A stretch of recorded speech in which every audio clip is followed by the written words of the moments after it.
Well, welcome everyone to the third and final day of the Lang Center's annual Engaged Scholarship Symposium.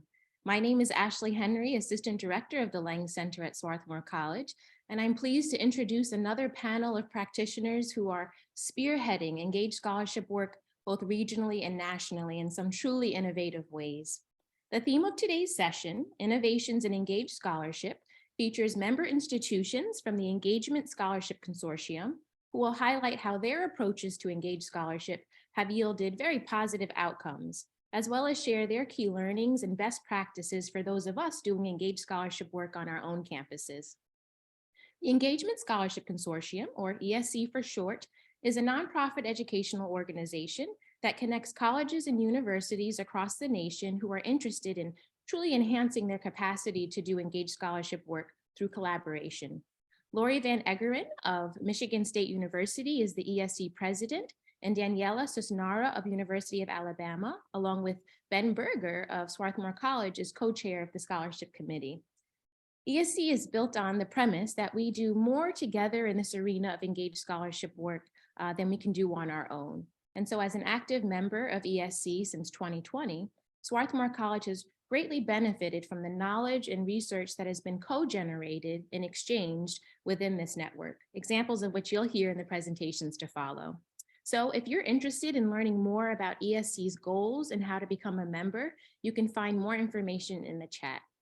So next we will enjoy three 20-minute presentations from the University of Alabama, Michigan State University, and Swarthmore College, with 5 minutes of Q&A to follow each presentation.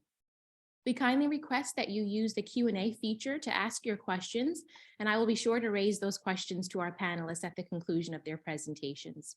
And now to begin, I would like to introduce Daniela Susnara, Director of Planning and Assessment for Community Engagement at the University of Alabama, who is going to share with us how their university is supporting and sustaining a pipeline of community engaged scholars. Daniela?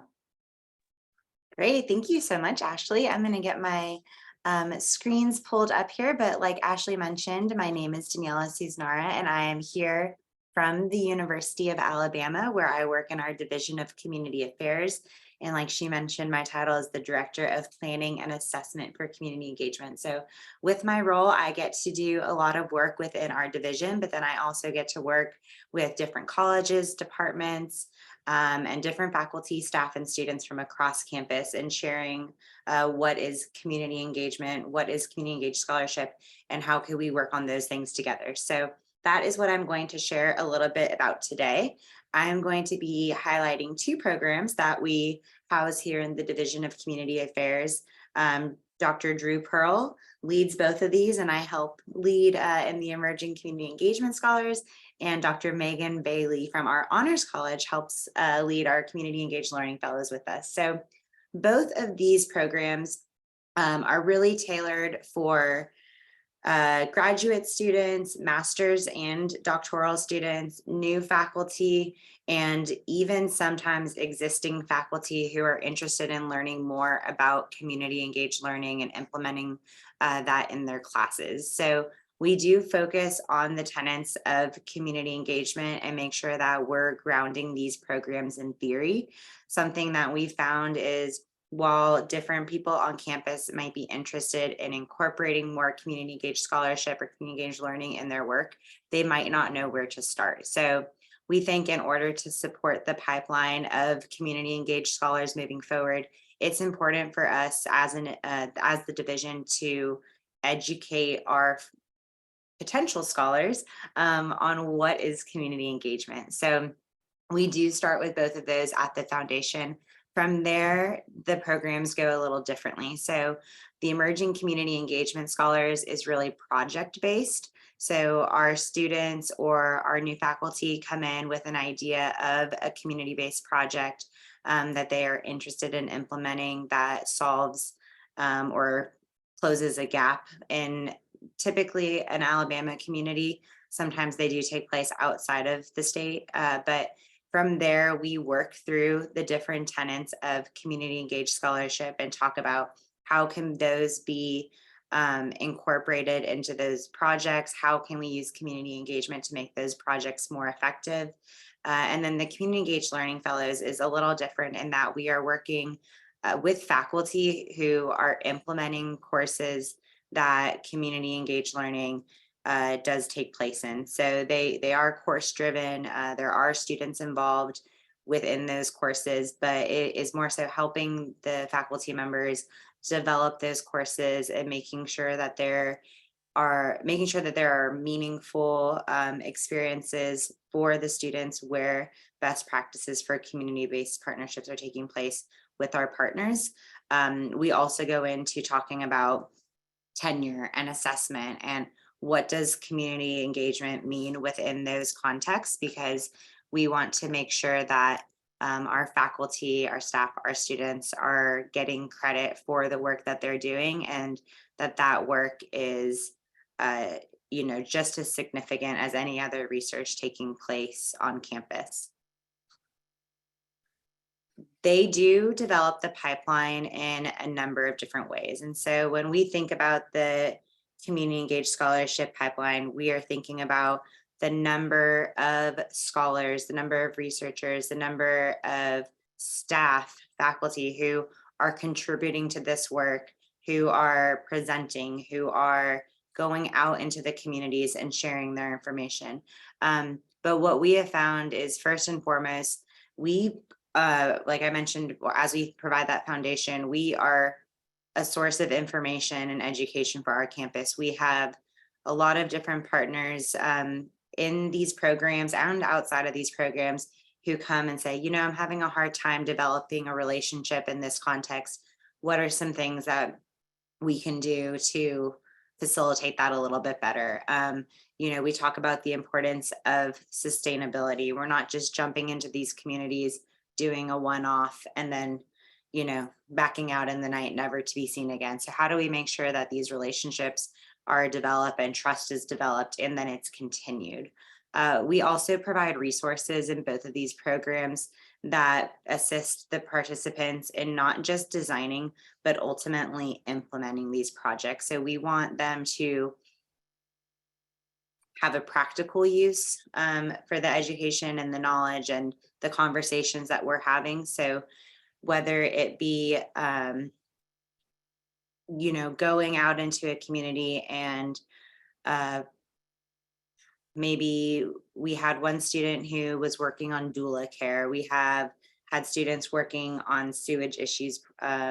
We have had students taking more of a K-12 approach. We work with students, we work with faculty from all different areas, but how can they actually take what they've learned and apply it in a project or a class? So those resources, they are monetary resources, but we also provide them with opportunities to connect, apply for grants and things like that. Something that we have found from our groups and we've heard in feedback is the participants really, really appreciate just the space that we create for them to collaborate and learn from each other, especially coming from different areas of campus. As we all know, higher education can be siloed at times, but they find that coming together in these spaces, all from different parts of campus, and learning that, they might be struggling with the same issues. They might be having a hard time getting buy-in from their college, just that they can learn from each other and reflect on those experiences and ultimately grow their work. And I think that's something that we are really able to promote the pipeline in that way too, is, as you move on from this, as you maybe continue in your career or get new jobs, you are going to find people doing this work on any campus. And we want you to be able to find people doing this work on any campus. And you can create these same spaces for growth once you find these people. So just letting them know that they are now a piece of the puzzle in developing these communities. We also encourage submissions to community engagement journals, different conferences. Like we talked about ESC before, we really highly encourage all of our participants to go take part at ESC, whether they present a poster on maybe the project that they are working on, or they work with a faculty member. on a research project, or we've had faculty members who have applied for grants, they've applied for scholarships. So really just allowing them to take some ownership in that community engaged work that they're doing and bringing it to a place with other professionals who value that work and understand where they've come from has been really great. And then we also know that while we're developing this pipeline, we're also supporting our university's mission and ultimately promoting community engaged scholarship on campus contributes to that mission. So, similar to other institutions, we do have a mission of research, teaching, and service. And so, while community engagement might, at first glance, to people who are unfamiliar with it, fall right into that service bucket, we know that that is not necessarily the case. And there are times where it can, but when community engagement is thoughtfully designed and its rigor is similar to rigor of teaching and research, it can fall into all of those buckets. And I think that the more people who are learning about it on our campus are understanding how community engaged scholarship does support the university's overall mission and not just its mission of service. And it's important to say it has taken us some time to get there, but that pipeline that we've created just institutionally has continued to grow. And I think that that is really a testament to some of these opportunities that we're providing. Something that we have learned, and I just alluded to, was everyone's view on campus of what community engagement is very different. We have some faculty who come in and they think of service, they think of maybe volunteering to that automatically counts as community engagement. And we have students who they might not even know community engagement is a topic. They might not know that it's a thing, but it's something that they're already doing in their classes. They have tons of experience with it, but they've just never gotten into the terminology or theory behind it. So we did learn it is imperative for us to set that foundation of what is community engaged scholarship, what are those best practices, what different parts need to be incorporated, and not just assuming that everyone knows. Something else that I thought was really interesting is I think when we were developing the programs, we thought that this funding that came with being a part of the programs was going to be a huge incentive and something that, the participants really, that's the only way we were going to get them to buy in. And it turned out that the project funding was not nearly as important as we thought it would be. We have a lot of participants, faculty, and students who go through these programs, and they don't even use their funding.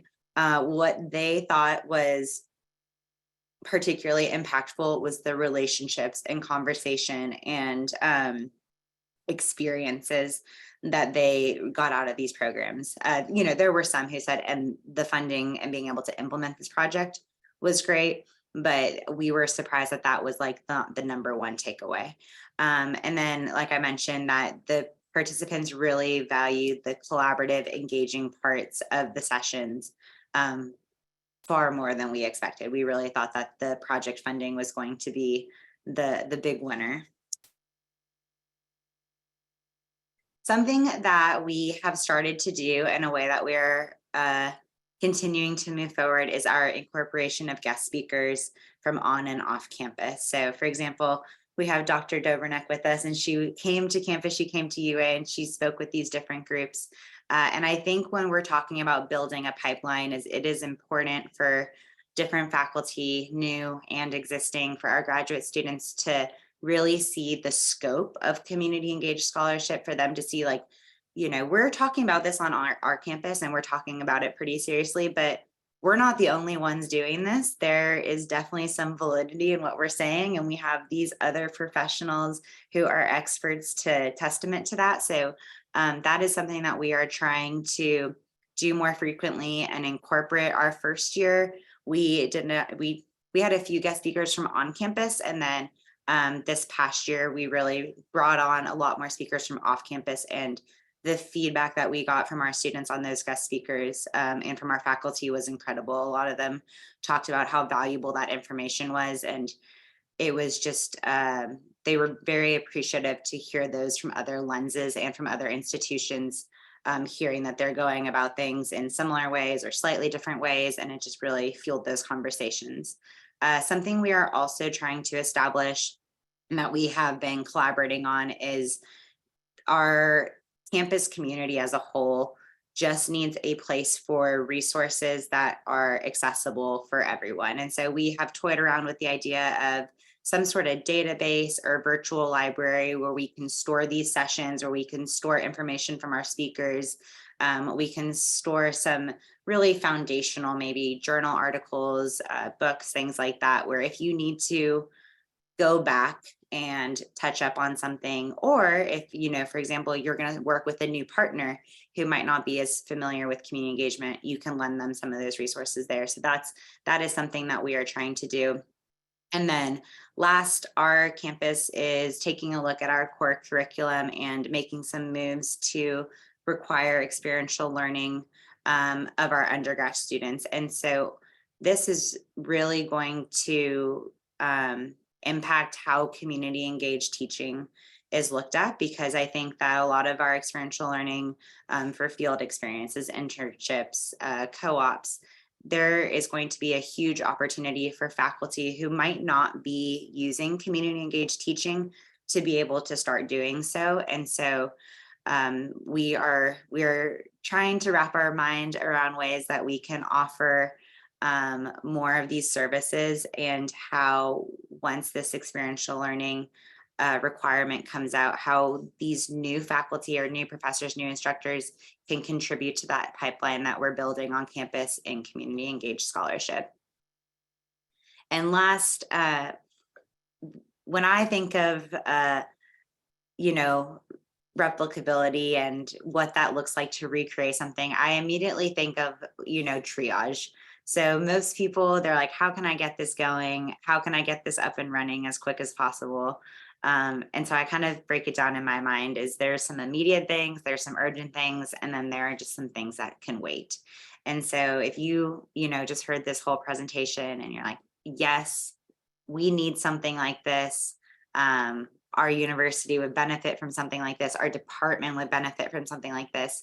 I think the first thing that you need to think about is, who are those passionate professionals who want to take the lead on this? And since you are here today, I would assume that would be you. You are who I'm talking to.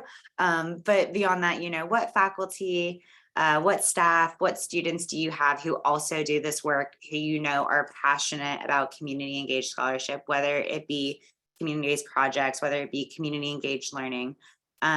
From there, I think it's really important that there is some sort of buy-in or commitment from administrators. I don't think it needs to be that they are as passionate about you, but just something that starts the conversation, because ultimately to create programs like this that I think are sustainable and do contribute to some sort of pipeline, whether that be your on-campus pipeline for community engaged scholarship or the general pipeline of community engaged scholarship, there has to be sustainability. And from that, I think that's where administrators can really step in, is their support of these programs. So they don't have to be all bought in at first, but someone who's just generally interested in what this means to your university, what this means to research and teaching on your university, how does this go beyond service? And then I think the next immediate thing from there is looking at, where are your gaps on campus? Do your faculty members have a place where they can begin to have these conversations? Is there barriers that are coming from these conversations? Do graduate students have resources to add this in? Are there classes in place? Are there not classes in place? And just sort of breaking it down from that way. The next thing that I would look at are resources. So what can be shared? What can be incentivized? Can you bring on speakers, whether it be from off campus, from on campus? Is there funding? Can you support travel? Can you provide them with information about publications? Can you provide them with support on having publications, manuscripts published? Can you just give them lunch? Can you give them coffee? What are some of those potential resources that can be shared, and how can you fill the gaps using those resources to promote community engaged scholarship on your campus. And then I think the least important part, which some people might think is crazy, is like the day of logistics. Because until you have the foundation and what's actually needed, just like we talk about the need on communities, there's a need for, you know, your campus as well. Until you can figure out what that need is and hear the needs of your campus, you know, how the meetings happen, whether they're on Zoom, whether they're in person, if they're weekly, monthly, bi-monthly, all of those details, those can come last. How many presenters you have, how many sessions do you have, all of those can come last, because all of that is really going to depend on what are the needs of your institution, what are the needs of your potential participants, you know, maybe what are the needs from your administrators. In those conversations, they might have things that they're looking to do. But I think at any scale, there is a way that this can be replicated. There is a way that it can fit the needs of a department, of a division, of a whole campus-wide institution, just depending on what is the need. But I am going to turn it back over to Ashley, and I think we're going to open it up for a few questions. Excellent. Thank you so much, Daniela. So we'll be taking questions using the Q&A feature or chat. So does anyone have a question? Okay, so one question says, often success is looked at in terms of quantifiable results. So number of practitioners, number of articles, but those who do this work know the importance of building relationships and setting up processes which are harder to quantify. You talked about this a bit, and I wonder how your programs navigate this. Really good question. Thank you.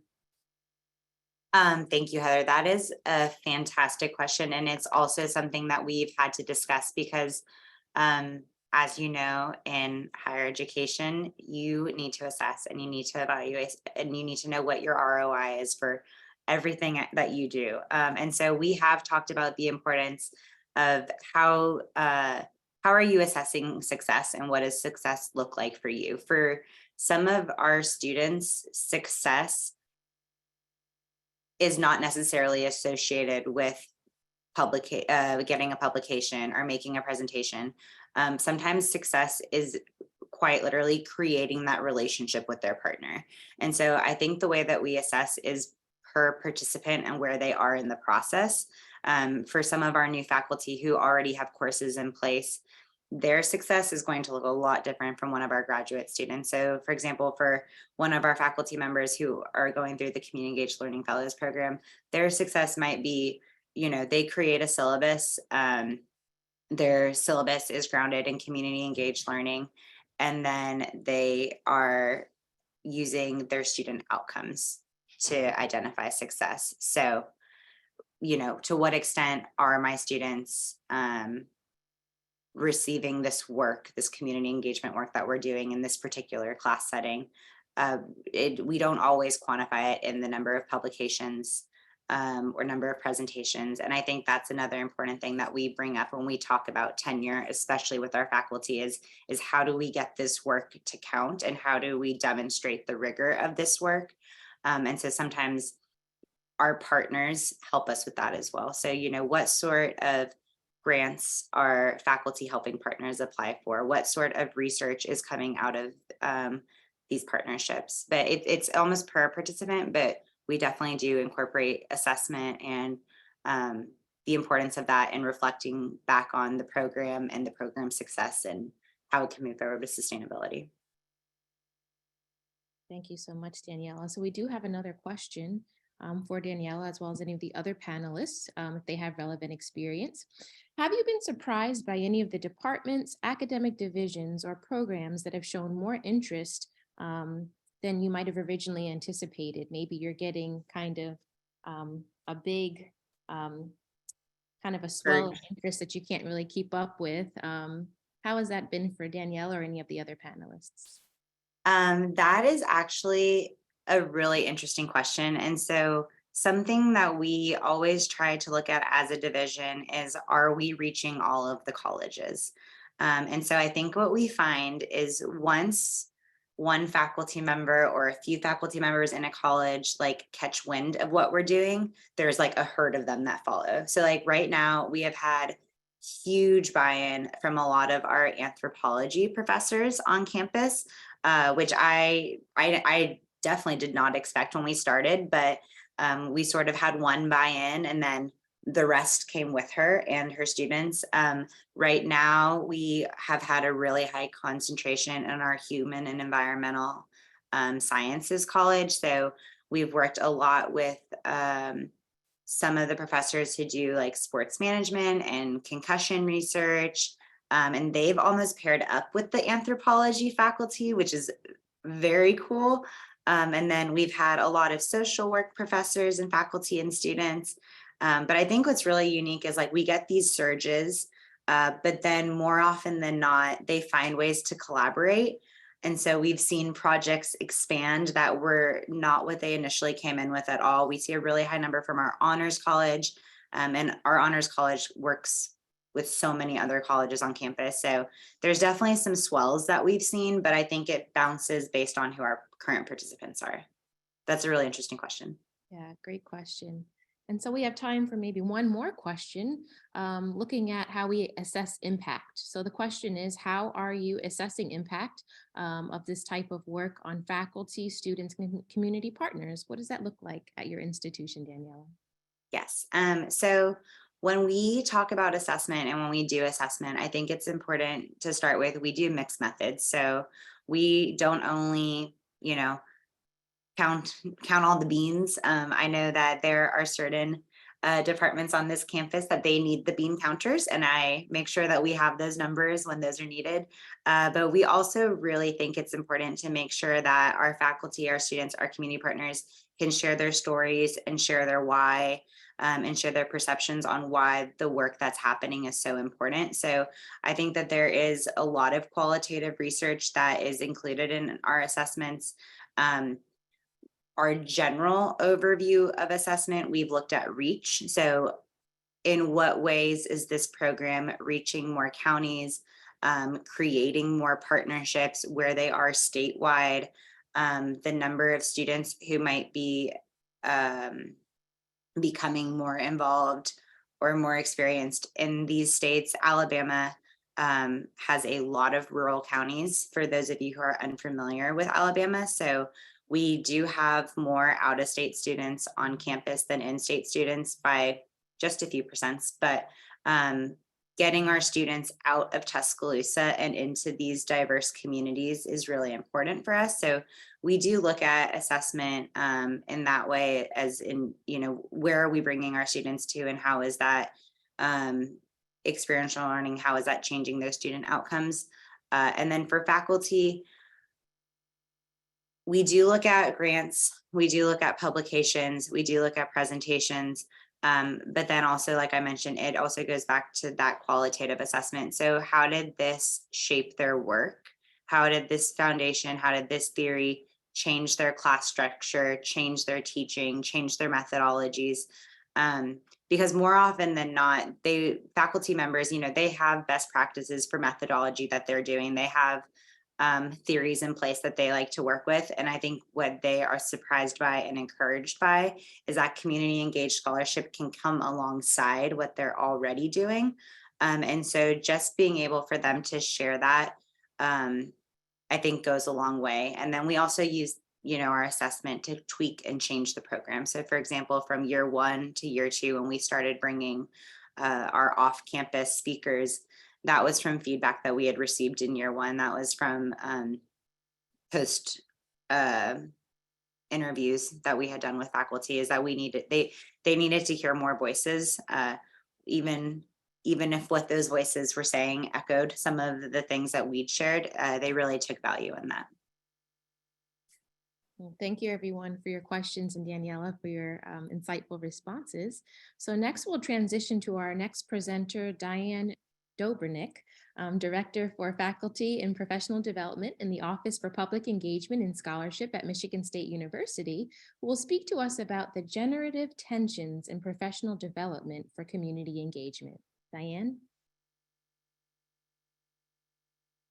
Thank you for that introduction, and thank you for the invitation to be part of your symposium. I'm delighted to be with everybody today. Daniela, you really teed me up quite well without knowing that.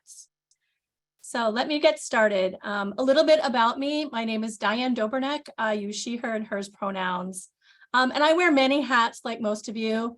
I'm currently the Director for Faculty and Professional Development at Michigan State's Office of University Outreach and Engagement. And I do lots of things there. I coordinate our graduate certification in community engagement. We're closing out our 14th year and entering our 15th year. I've been a leader for community engagement and service learning internationally. I review community engagement journals very often, and I'm an invited speaker at different places. And so I'm coming to you with that perspective and from that place.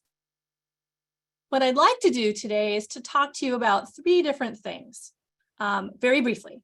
One, to share a little bit about where professional development for community engagement is on our campus. And then to talk about some generative tensions I feel like are in this field. And then leave folks with a top 10 list if you were to design your types of professional development. And I think you will see a lot of what Daniela said and what I'm saying kind of flow together. So let me get started. So at Michigan State University, in our Office of Outreach and Engagement, we've been working on professional development. And I have F and PD there, I mean faculty and professional development, for a number of years. And so this is a mature, robust portfolio of work. And I really want to emphasize this is not how it started, but this is where we are now. We offer a wide variety of learning opportunities for our administrators, faculty, academic staff, extension professionals, postdocs, graduate students, occasionally community partners, and our Center for Community Engaged Learning works with our undergraduates mostly and with faculty who are engaging undergraduates. And so those are our audiences, which as you can tell is pretty much everybody, but in different ways, depending on the learner's needs. We have different topical tracks. So we're focused on research. We've recently added creative activities as a topical track. We've had community engaged teaching and learning led by our Service Learning Center for a long time. In fact, they were out in front of the rest of the office for many years. We work around broader impacts, which is an area if people are writing federally competitive grants, that's an important thing to understand the community impact. We have diversity, equity, inclusion, and justice, both as separate offerings and then very often embedded across these other topical tracks. We focus too on community partnership building and then collaboration techniques that of course support that community partnership building. And finally, one of my favorite things to talk about is publishing your community engaged scholarship and sharing that both within academic spheres and public and practitioner spheres. So as I talk through the rest of the presentation, keep in mind what I'm saying is kind of an amalgamation of different things that we do in these different tracks. One of the pieces I am the proudest of, we started working on about 3 years ago or 4 years ago, but we're really starting to see the benefits of the commitment to this way of framing professional development for community engagement. And that is taking a framework put together by Baldi, Sorcinelli, and Yoon and adapting it for community engagement. And what those scholars have said is that our learners have different preferences for how they want to access materials, how they want to receive learning and participate in learning and be part of learning spaces. And those preferences vary by contact. Do they want to do this one-on-one? Do they want to do it just by themselves? Do they want to do it in a group? By commitment, is this a one-time thing they just need some information on? How do I negotiate a partnership agreement, for example? Or do they want something that has more involvement or even more involvement? Or do they not even want to be with folks and just need some things online? And then the third way is structure. Do they want things highly structured that have agendas and things set out? Or do they want something more like conversational and dialogue based or some kind of blend? And what we've been able to do in thinking about our learners and their preferences for learning is to build out this continuum of professional development. On the left-hand side, you'll see low contact, low commitment. The structure varies a little bit. All the way over on the right-hand side, you will see things that have a high amount of content, a high amount and level of commitment from the learner, and again, might vary a little bit in structure. So we've taken this concept of moving beyond one-time workshops, a topic here, a topic there, everywhere a topic. We seem to do that for several years, to something more intentional in how we're offering a range of possibilities for learning around those tracks. So I know this is kind of like high, heady stuff. Let me give you a specific example to bring this home. We have collaborated since 2016 with the Writing Center on our campus. And over that amount of time, we've been able to build out this continuum of offerings. So we have some online materials and toolkits that one we just launched like a month ago that really help people think through the key things you know to be a successful writer and publisher of community engagement. We offer one-on-one consultations, and we do these like on an ad hoc basis. You can email me and say, Diane, I need help with this article. Can you talk me through it? To once a month write-ins, which I'll tell you about in a minute, that include consultations. A little further along that continuum, we have one-time workshops. 2 specific ones are offered each spring. And then we start to move into these higher involvement, higher level connection, community building types of things, where we have a fall writing retreat. This is typically off campus. And we've just in the past 2 years started a spring writing retreat, which is wildly popular because Michigan State spring break does not line up with the K-12 spring breaks. So our working parents have kids in school or childcare, but have the week off. So we've discovered this kind of accidentally. And then we have cohort or fellows programs around writing. And this is where we tap into the National Pen to Paper Writing Retreat. My point here is you can see for a single topical area, over time, we've built out the number of offerings across that continuum. And we are working to do that for all of the topical areas that we have. We're doing that slowly, and we're doing that in partnership with other partners so that not everything is falling to our office to do all the things all the time. So one of the things I wanted to leave with you as I shared this, so this is item 1, is that as you start to build out your programming, and Daniela had really great examples on this higher end of cohort and fellows programs she talked about, is that there are other stops along the way of a continuum. There's no right place to start. There's no right way to end, but thinking intentionally about how you can accommodate your learners will go a really long way. So the second thing I wanted to talk to you about is something that I have noticed in the field, and it's what I'm calling generative tensions. So generally people think of tensions as something not good. If you have tension in your body, you may go get a massage or go work out. If you have tension in the workplace, you might take a managing conflict or difficult conversation workshop and work through those tensions. But I'd like to advocate that sometimes tensions can allow us to step back and to think about what are the things that are in tension with one another, and how can those tensions then not make you pick one or the other, but keep both in your mind and create something new or innovative that addresses both things that are in tension with each other. So instead of picking one or the other, you find a middle path that kind of accommodates both. And this leads to innovation and creativity and new possibilities. And so I'd like to talk about a few generative tensions I see in how we teach community engagement and how people come to learn about community engagement.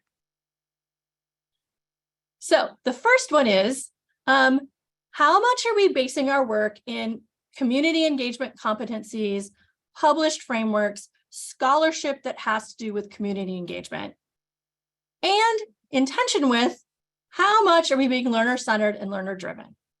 So for example, some of my high involvement programs use a community engagement competency framework. It has a bunch of things listed out that say community engagement scholars and practitioners need to know these things. And so I take a look at that, and that's how I start to build out my programming. At the same time, there are things on the list my learners don't really care about. And my learners have other things on the list they do care about that actually aren't on the list.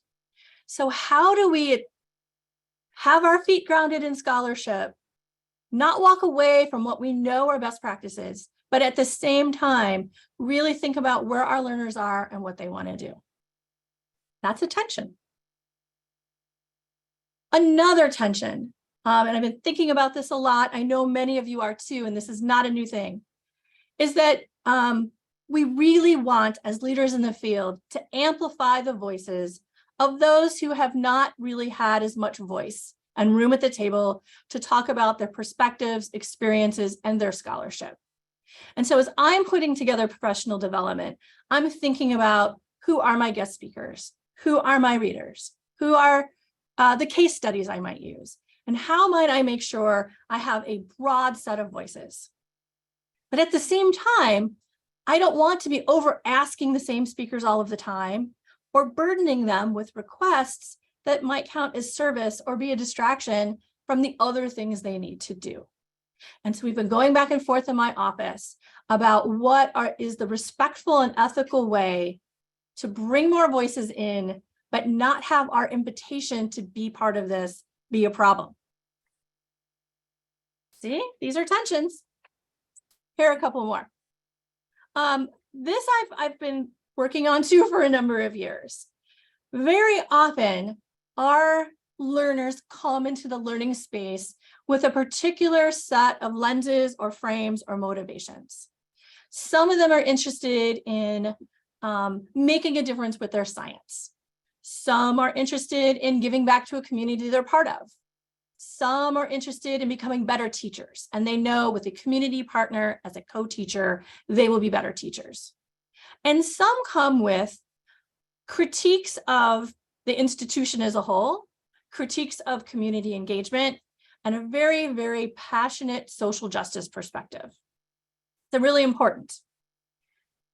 What we've done in our programming is to think about how we can honor all of those perspectives and give space to all of them and not have any one perspective take over and create less space for others coming from different perspectives.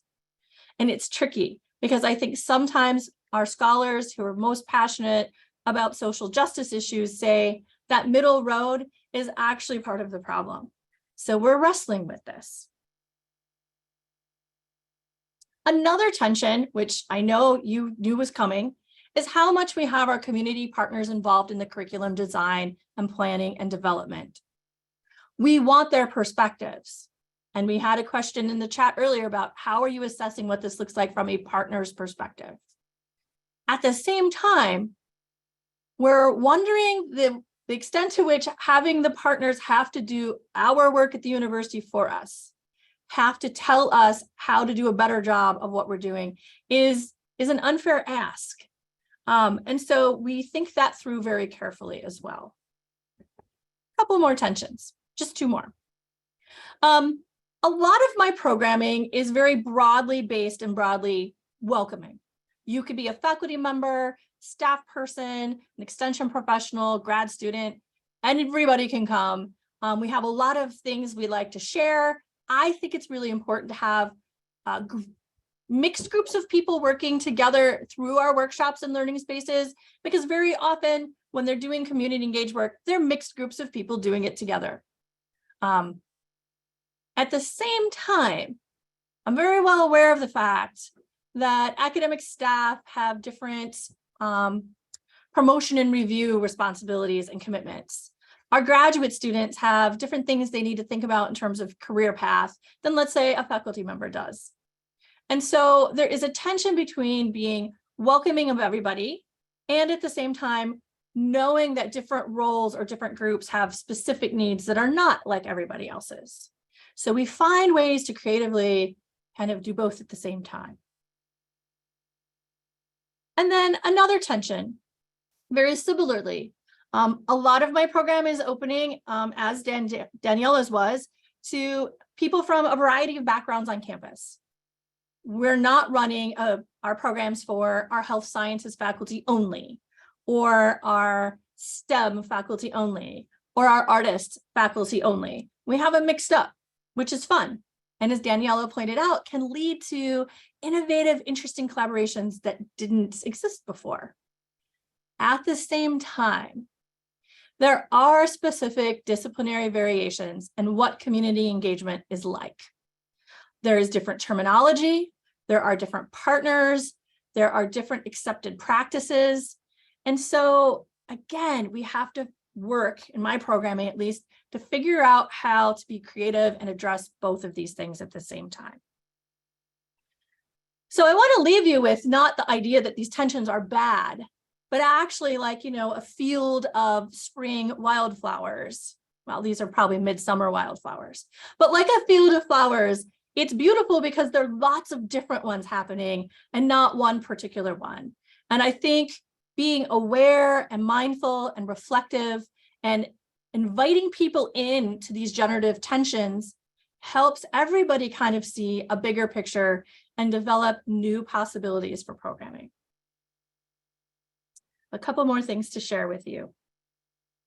I was asked to address if I had seen changes since the turmoil during the COVID pandemic, which was not only COVID-19 related, but related to the other upheavals in our society.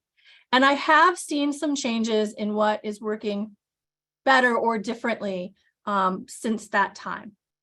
And I should be upfront, I'm in a state and I'm in a campus where we were actually sent home for about 1.5 years on work from home. And so like not just the university, but state government, schools, we were all home. And I know some of you are in states where that was not the case. So what I've seen is two things, and maybe not surprising, maybe you're seeing them as well. There is a greater need to connect. There are folks who retired during that time period and new folks were hired.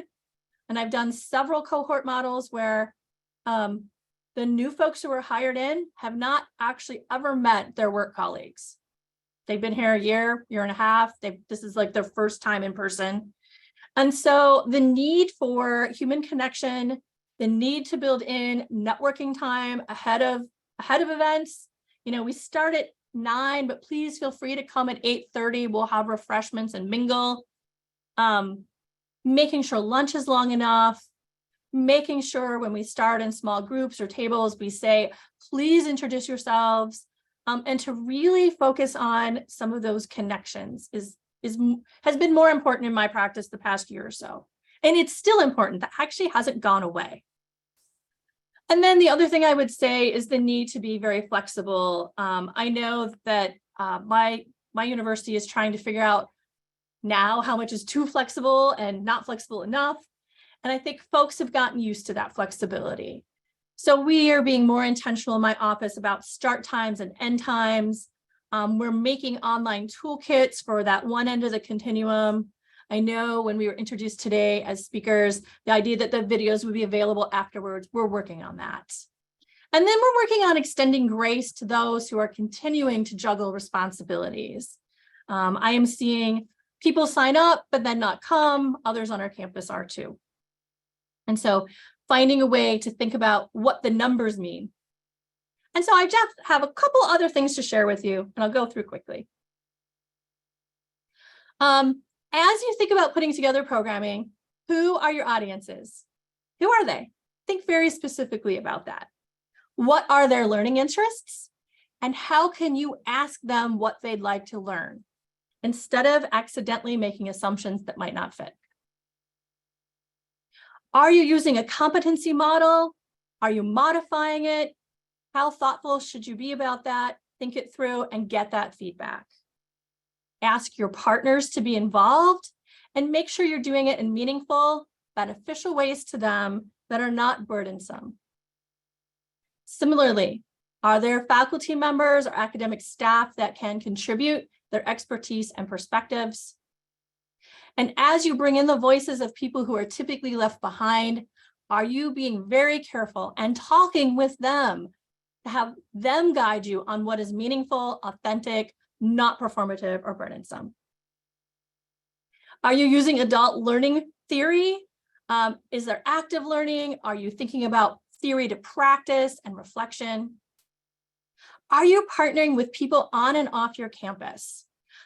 My example I shared with you earlier would not be possible if we were not, from the Outreach and Engagement Office, partnering with our Writing Center. There are plenty of places on your campus that have similar missions that I think outreach engagement offices often don't think about partnering with. It's a win-win for everybody. And then I loved how Daniela talked about evaluating, learning about what needs to be changed, taking that feedback really seriously and making those adjustments as you need to. And think about how what you're learning can be shared in a bigger picture way, both within on your campus and in venues like this, and at conferences, because many places are working on this. It's really important to think about how we can all learn together from each other. So start where you are. Do one program at a time. Think about that continuum, but please don't be intimidated by it. Pick something, do it well, and then once that's going, pick another one. Think about who your colleagues are that you can invite into the process. Read about what is effective, come to talks, call people up and say, Daniela, you did this fellows program. We're thinking about a fellows program. Tell me what we need to know. I get phone calls like that a lot. Evaluate, listen, revise, adjust, innovate. And then finally, have fun. These are supposed to be important learning spaces where we can support one another in our growth and our creativity to really help us make a difference with our community partners. So thank you. I am happy to answer some questions. Wow, Diane, thank you. I'm not sure that I've ever thought about difference and tension in such a positive light, so we really appreciate that. We'll take the first question. If we have time for the second, we'll take it. If not, we'll circle back at the end. So we'll make sure that all questions are answered. But the first question we have is, with all the pressures on young scholars, especially around publishing, early career faculty and their department chairs could be reluctant about community engagement. It's really great to hear that your program focuses so much on publishing, but do you find that this satisfies the concerns of young faculty and their chairs, or do you still see some reluctance? There's variation on my campus for sure with that. One of the things we work on is, as you're establishing your community partnership and you're really excited, we help lay the foundation so that you can publish from that. And I have a tool called an unfurling tool, so you can publish more than one thing from that. And we advocate for conversations in the departments about where to place those publications that count the most. So there are some departments that are like, that's workable, okay. And there are others that kind of hold back. So there's some variability for sure about that. I do see the second question. I was going to say we have time for it. All right. This individual says how grateful they were to hear about your commitment to respectful and ethical inclusion of broad voices without overburdening those that are most marginalized. So can you talk a bit about more of the ways that you anchor these values in practice, and if there's any examples that come to mind you could share? Sure. And let me say that, like, we are not perfect at this, and we have stumbled multiple times. And I think learning from stumbling and picking yourself up and trying differently, not just harder, but differently, is what I will preface all of this with. We have done a couple different things. So for a summer program I run, many of our faculty work 9 months. They don't work in the summer. And as I extend an invitation to them to be on a panel or a presenter, our office is now in a position to offer some compensation for that. If they bring a student or a community partner with them, which we hope they do, we can also offer some compensation to the student and community partner. Some of our faculty don't want the compensation. Please give it all to the students and community partners. Others are happy that it was offered, and that makes a difference. We're working very hard across all of our programming to not ask the same people every time. We have some superstars who love our office and love talking.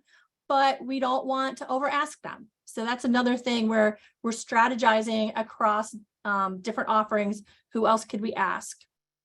We are developing some short videos where a faculty member or a person from an underrepresented group might be talking with their community partner just briefly on particular things they're proud of. And then we're using those to embed in some of our teaching and learning instead of asking that faculty member and community partner to do it 4 or 5 times for us over 5 years. Let's do it once, let's make it pretty, and then let's keep reusing it. Those are some of the ways. I would love to have people tell me in the chat other things they know, because we're always looking for ideas on that front. And thank you for such thoughtful questions.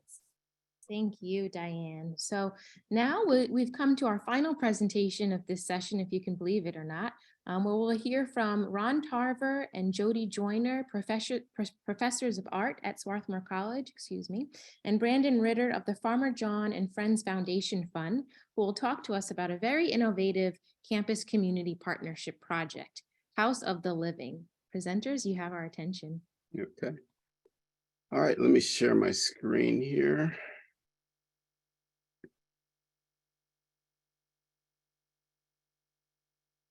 Okay, so hopefully everybody can see that.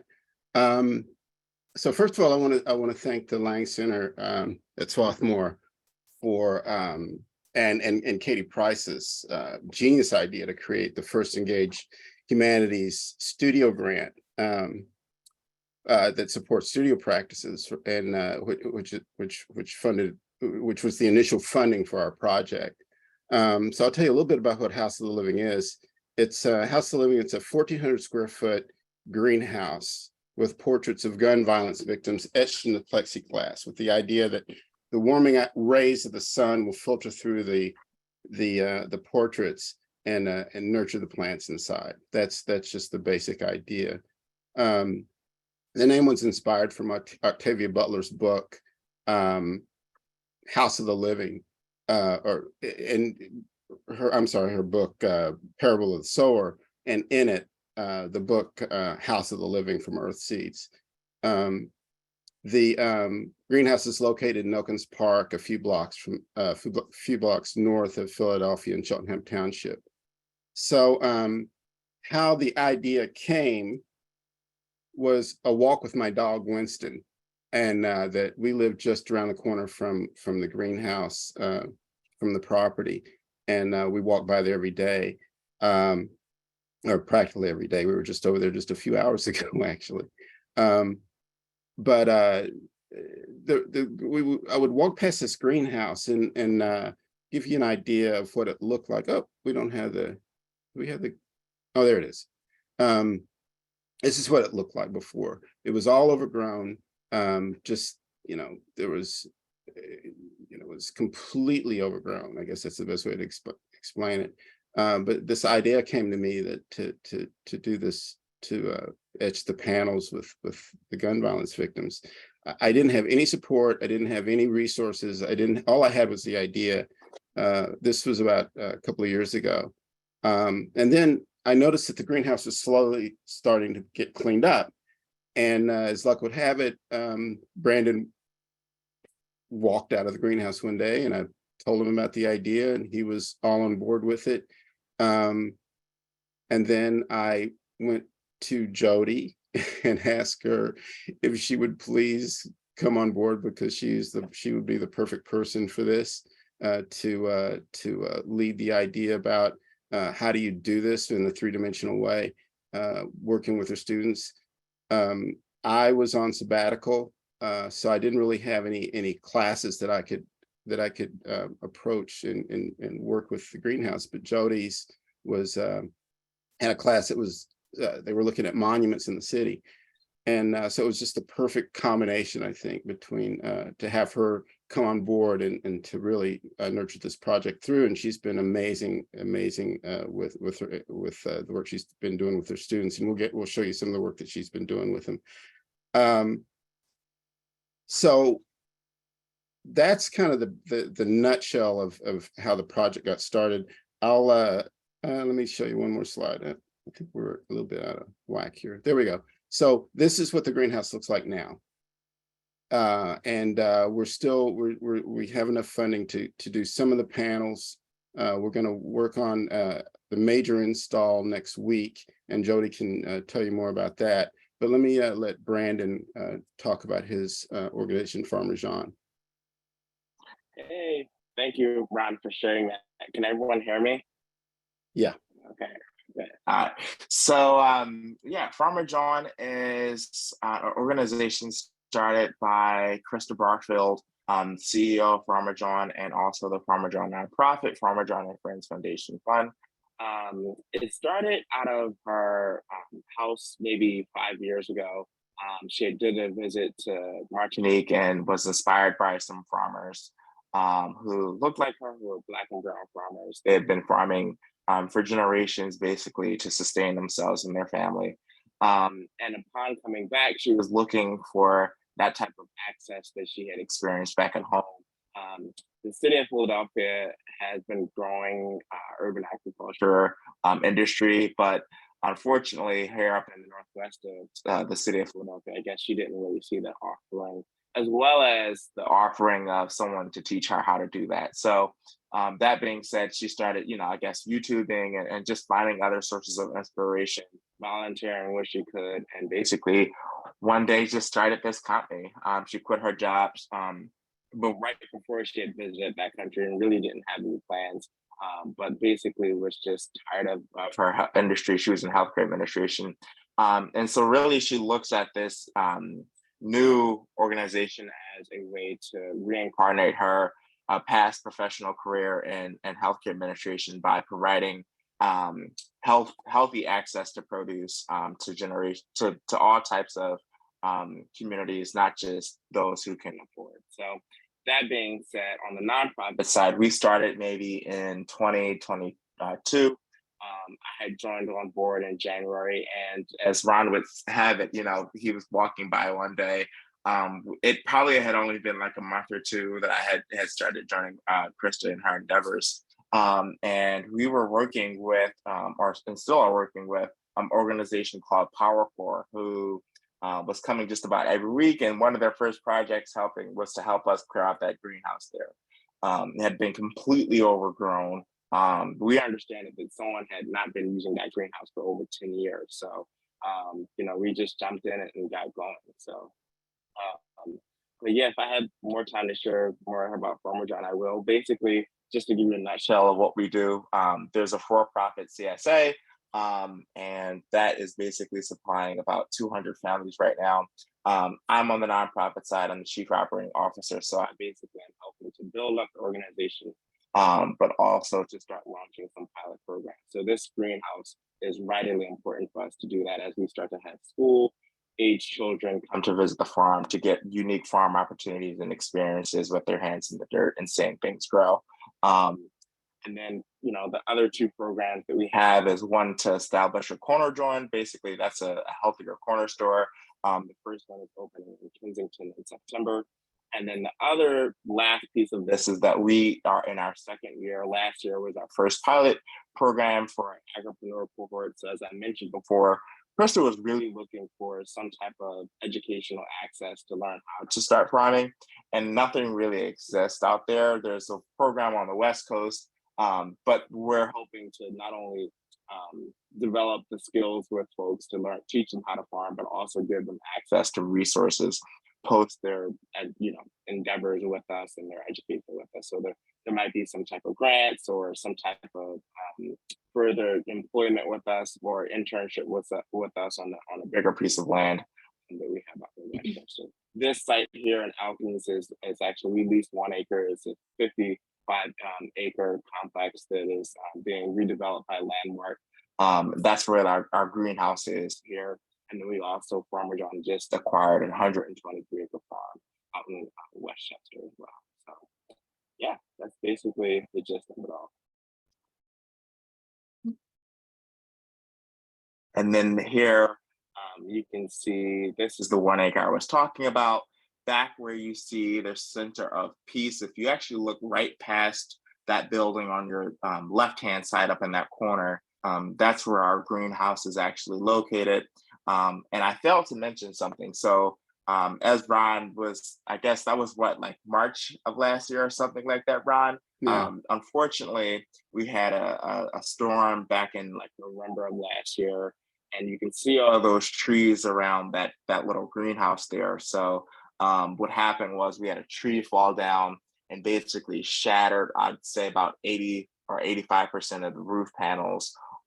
So we have to now go ahead and reinstall a lot of those panels. Well, I thought we had pictures. Well, we have pictures, I think, further on down, but yeah. Okay. So do you want to talk about Amir? Sure. And Jody, you probably can chip in a little bit better than I can. So Jody has been working with this organization called Amir a lot more than I had, but I was basically introduced to this organization. As part of this project, we needed to obviously have the connections with families who are affected by gun violence. And one of the amazing things is that I had actually attended a anti-gun violence protest in Germantown, West Oak Lane area. So one of I guess they call it my friends, she told me about this organization. She was like, I'm able to help. She had organized that whole protest and was able to connect me with these wonderful folks. They basically started like 20 something years ago, a couple decades ago, after their family brother was tragically murdered by gun violence. And the EMAR stands for, actually is his name, but it stands for Every Murder is Real. And they basically have been doing grievance counseling with families and other type of similar programming to help families cope with the death of their loved ones. And so they've been able to help us. I think we have like 40-ish type families now that are, and are going to be having their own portraits or their families' loved ones' portraits etched into the plexiglass. But I'll stop there. Okay. Jody, did you want to? So yeah, so Jody, I mean, you can talk about how we're sort of imaging the Okay. greenhouse. Sounds great. This is an early mock-up of the project that shows how portraits will be etched onto the panels, which we have some examples of what, now that we've started making them, what they look like later on in the slides. And Ron, can you go to the next one? Perfect. And this is a model, which I think actually at this point better communicates kind of the eventual scale of the project. I'm working with a class right now this semester, an environmental sculpture class that's been doing a lot of great work on this project. This is a model made by one of the students showing the portraits on the greenhouse. And one thing that we like to talk about when we talk about this project is how much it's driven by values. So some of the things that we keep very close at heart as we work together on this are a lot of sensitivity and respect for the families that we're working with and for the victims who will be commemorated in the project. This project is deeply collaborative beyond the three of us and our partners at Near Healing Center. There's now a group of about 7 students involved. And as Brandon mentioned, 40 families. So the collaboration is always expanding. And we're really thinking about making with, not for. Flexibility, I think collaboration just inherently requires flexibility. And we are very committed in this project to ongoing learning and growth. So we've done a lot of work to learn more about the context of the kind of current public health crisis surrounding gun violence in Philadelphia. We've done a lot of technical learning in terms of like how to make this project. So I would say at every step along the way, a lot of learning. And in terms of the no's, this is equally important. We think about how there will be no depictions of violence. We're very careful about getting permission from families to use images. And no part of this project will ever be for sale. And we're really trying to keep the portraits together as a group. So as we continue on, we just think a lot about these things. Yeah, one of the things that I'll throw into about the learning part is that we've had different gun violent advocates and organizations come in and talk to our students. And the students, I think, have gotten a lot from that, that I think we may have some pictures later on that we can show you what's happened with that. Yeah, and just to give a little more of a sense of the project timeline, right now we're in phase 1, and this is really the pilot scale of the project. It includes the group of portraits that my class is working on currently that we're going to be installing next week. Initial interviews with participating families. This summer, we're very excited to invite families out to the greenhouse to sort of unveil the portraits and have them see them. And we'll be having a public opening of the project in the fall. Phase 2 will involve like transforming the greenhouse at full scale. We're working on a number of grants to state and national organizations to realize phase 2, and then phase 3 will really focus on programming. The families that we're working with, they have many ideas about how they would like to spend time at the space, and ideas for workshops, events, and things like that they'd like to see happening. So that will really kind of be the main part of phase 3, with addition, and in addition then thinking about how do we sustain this project moving forward. And response from families. Here you can see some of the comments. This was on a Zoom call that we had where we were talking with them about the where we were introducing the project to the families. And one kind of through line that we've heard from several folks is just about how they are looking forward to having a place to go to commemorate and honor and spend time thinking about their loved one that feels less final and, quite frankly, less grim than going to a cemetery feels. So we're really thinking about how this space can be a regenerative and hopefully reparative space of healing. This is, we do a lot of work on Zoom. This is kind of how we communicate with families. And these are a group of students who are working on an interview with participating family. And just to share a little bit more about student involvement with this class this spring, they've been doing, in addition to creating portrait panels, they've also done a lot of work around mapping the site and site planning. Let's see, making renderings, some really beautiful renderings. We're imagining what the greenhouse may look like at night. And I should note, these are in progress, so they're not finished yet. But to help visualize the project, here's one of the panels up close. This is the portrait of Emir, the student working on them on the laser cutter. Here are a couple installed at the site. And here's Asia King, our community liaison at Emir Healing Center, visiting the class. So she's one of the visitors we posted and of course have worked in great depth with over the semester. Here's a visit from an architect who has been helping us with site planning. You can see some of the models on the table, some of the gun violence advocates that Ron mentioned, visiting and speaking to the class. Is that it? I think there's a couple, and oh yeah, here we all are out at the site. Wait. Oh, we can. There we go. Okay. Yeah, perfect. We've taken a number of field trips out to the site, and these were early tests with some of the portrait panels. And as we've mentioned, we're going out next week to install all of the ones that the class has made this semester.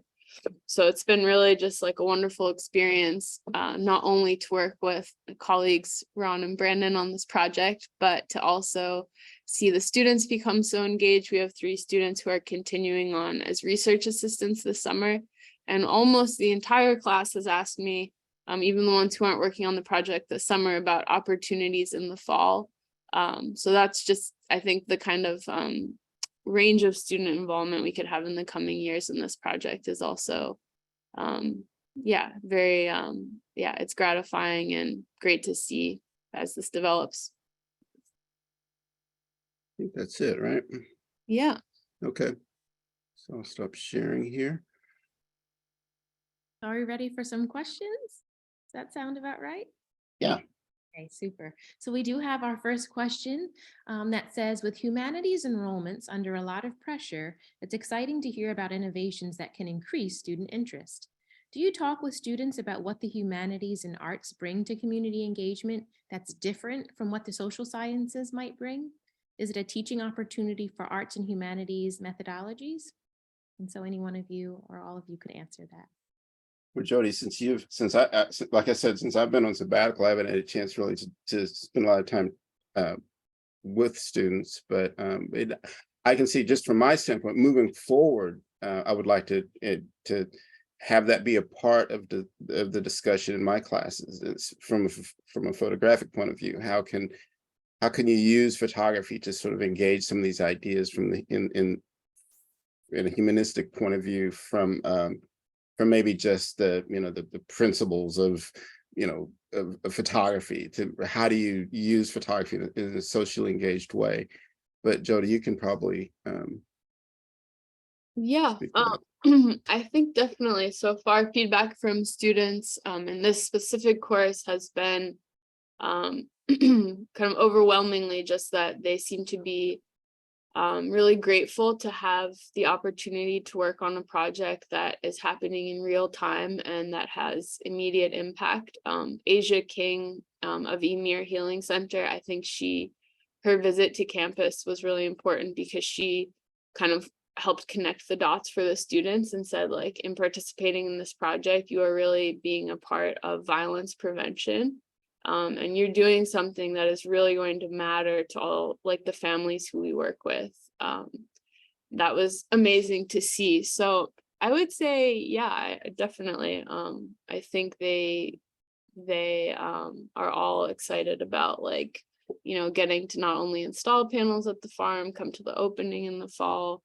So yeah, they seem excited about it.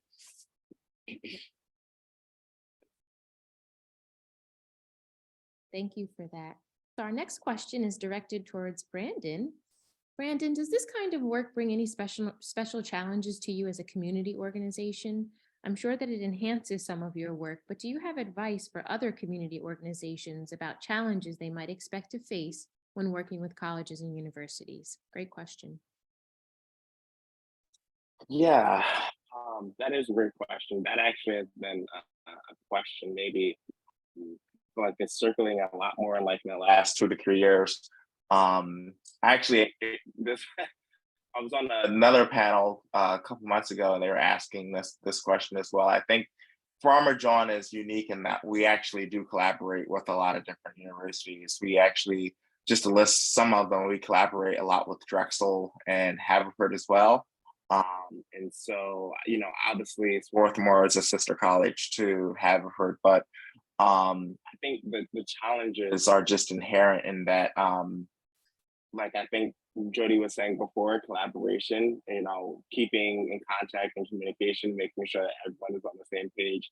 We actually had to bring in, and I think really Ron was kind of attuned to this, had to bring in a project manager just because we're often not in the same spot and we're like, right, this project, because we're also doing so many other things. And so I think that for me, it's more about managing capacity so that the project can continue forward, and being able to share our ideas out with the world, but also keeping us level-headed in terms of like what's the next step, right? Because these connection points are touch points are amazing, but I think that the challenge is just like when this is all said and done, we have to go back and keep it moving. So yeah, I think the biggest challenge is just time and capacity sometimes, to be able to rally around everybody and keep the ball moving. Like we've been really good at that, I feel like, though. Just because we're all like, this project is just so important, and the work that we're doing here is gonna be a forever project, possibly. Giving families a lot of a place to be safe and also just reflect on the memories of their loved ones and do amazing programming around that too. Thank you, Brandon. Jody or Ron, do you have anything else to add about that from a college perspective, maybe challenges that maybe we don't do so well at navigating when interacting with our community organizations?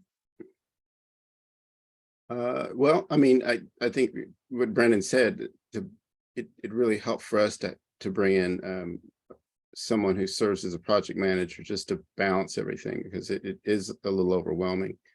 And especially with other things going on, teaching and, you know, the projects that we're all working on, that Jody's working on.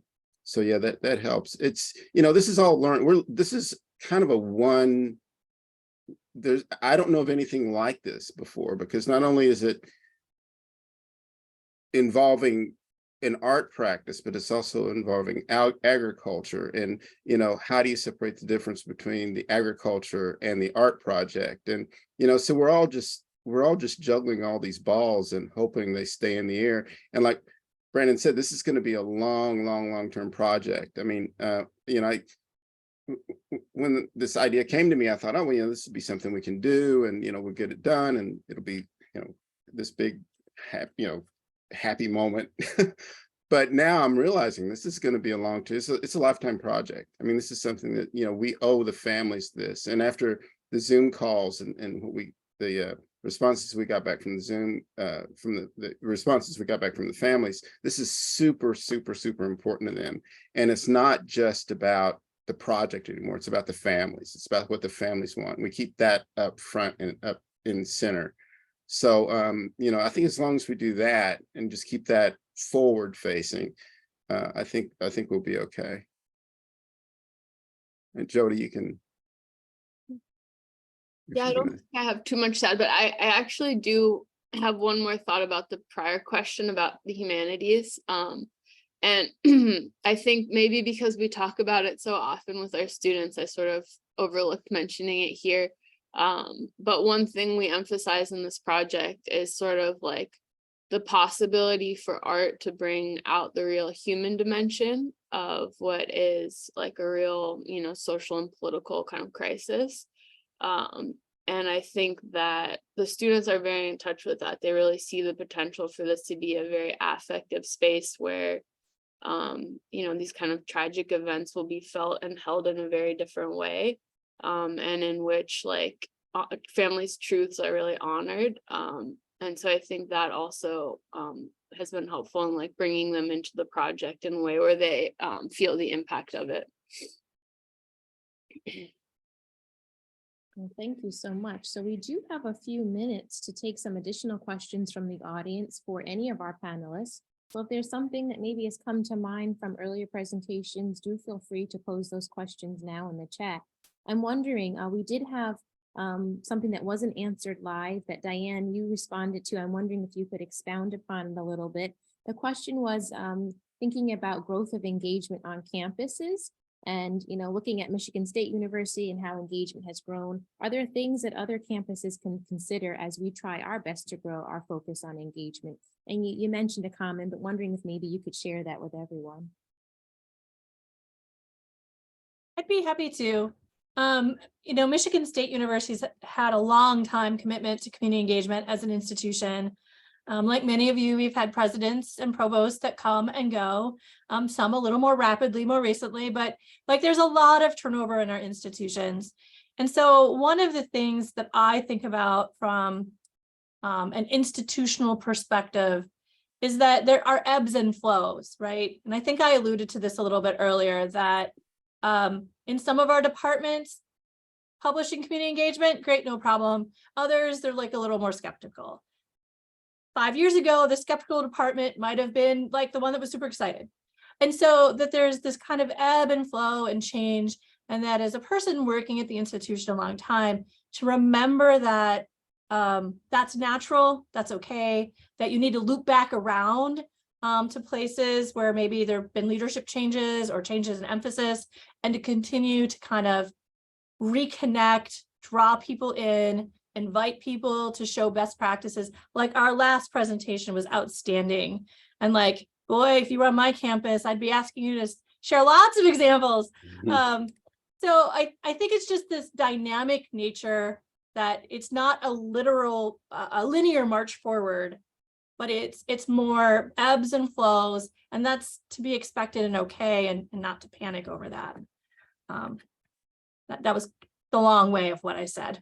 Yeah, that was a nice practical response. And so we have one final question before we wrap up. This is directed to the House of the Living project. So using the arts in a socially engaged way makes creativity literally visible. Does that change how people interact with each other during this project when compared to other kinds of partnerships? When you say how people react, who are the people? People involved in the project or people that come to the House of the Living? So we'll ask for clarification. Yeah.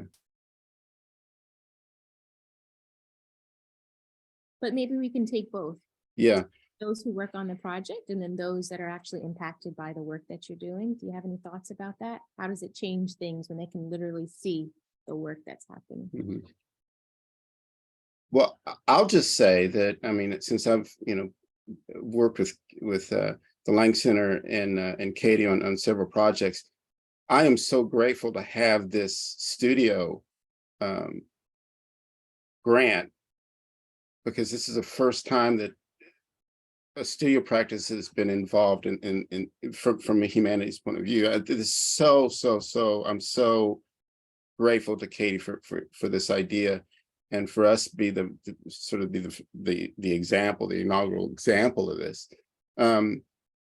But I think, how it's affected me and just what I'm a photographer. I work usually alone. I don't necessarily collaborate with people, at least to this extent. And it's been such a joy to collaborate with Jody and Brandon and Amir and sort of putting all this big, gigantic, complicated puzzle together that's still not together, but it's coming together. And people, we haven't had any of the broader audience but we've had a few family members see the greenhouse. But when we have the opening, and we're going to have the soft opening for the panels that we will install hopefully next week if the weather holds out. But we'll have a soft opening then we'll have a larger opening in October. So we'll really get a chance to see how people, will react to it. I mean, so far, just from what we've gotten on Zoom and the people that have seen it and commented, and the people that want to volunteer, it's just been amazing how reactive people are to this. And everybody that I tell about the project are really on board with it and think that it's a great idea. So yeah, I don't know. Did you guys have anything to say? I could have had one thought, which is about how students interact with each other as they've worked on this project. Right. I think, Ron, it was really great that when you came on the first day of class and we were framing the project with the students, kind of in the way we have here, talking about our values and kind of approach to the project, because I think it's enabled them to be more flexible. And I think oftentimes, like in working with community partners, especially, everyone's on different schedules and timelines, like academic timelines don't meet up with the rest of the world, And so just having them be able to kind of respond on their feet, I think that's worked really well. And to see students like work on something towards a collective goal, I think this class, I've watched them get really close, I think, as a result of that. Yeah, and even from a practical point of view, just from one of the things that we teach in our program is just using your hands to make something is so critical. To actually have we're going to have students using drills next week that, and using the equipment we have in our makerspace that's been so, I don't know. I look at the students and I think that there's some students that come in our program that don't necessarily know which end of the hammer to use, and to see them coming out and now they're actually building the structure, it's just amazing. And there's a humanistic side to that. They're just not building some theoretical sculpture in the classroom. This has real world well, what I'm trying to say. It has a real world, thing to it. So, yeah. Thank you so much for your responses. So I wish we could continue, but at this time, I would like to take the opportunity to thank all of our presenters today for sharing with us their innovative approaches to engage scholarship and the lessons that they've learned from their experience as practitioners. We'd also like to thank all of you in attendance this afternoon for your insightful questions and your comments during this session. And as we kind of wrap up and look back, we reflect on the past 3 days of this symposium. I think many of us will agree that whether we were in attendance for 1 day, 2 days, or all 3 days, there is a lot that was gained from being in community with one another this week. With an emphasis on lifting up the collaborative power of engaged scholarship networks, both regionally and nationally, this symposium highlighted partnerships with 3 network organizations: Campus Compact, Partners for Campus Community Engagement, and the Engagement Scholarship Consortium, convening member institutions of these organizations to explore the challenges and triumphs of engaged scholarship in today's climate. So, do you feel more committed to finding ways to better integrate equity and inclusion in your engaged scholarship work? Do you see new possibilities to enhance your engaged scholarship efforts, even in the midst of uncertain times? Are you inspired to partner with local communities in more innovative and creative ways that truly build community capacity and strengthen academic rigor on your campuses? Well, we hope that these are just a few of the many takeaways that you've gained from this symposium. So again, we want to thank Campus Compact, PCCE, and ESE for collaborating with us at Swarthmore College for this symposium, as well as for their role in facilitating these all-important connections between colleges and universities across the country, many of whom, as a result of their participation, feel more motivated and better equipped to do engaged scholarship work better. So we just want to make a couple of notes that these session recordings will be available to registered attendees in the coming weeks. And if you're interested in connecting with any of our panelists or presenters or learning more about the networks that were featured, please feel free to reach out to us, to our symposium organizer, Nimesh. His info will be in the chat. And we do hope that you will join the Lang Center for Civic and Social Responsibility again next year for another Engaged Scholarship Symposium that is sure not to disappoint. Thank you, everyone.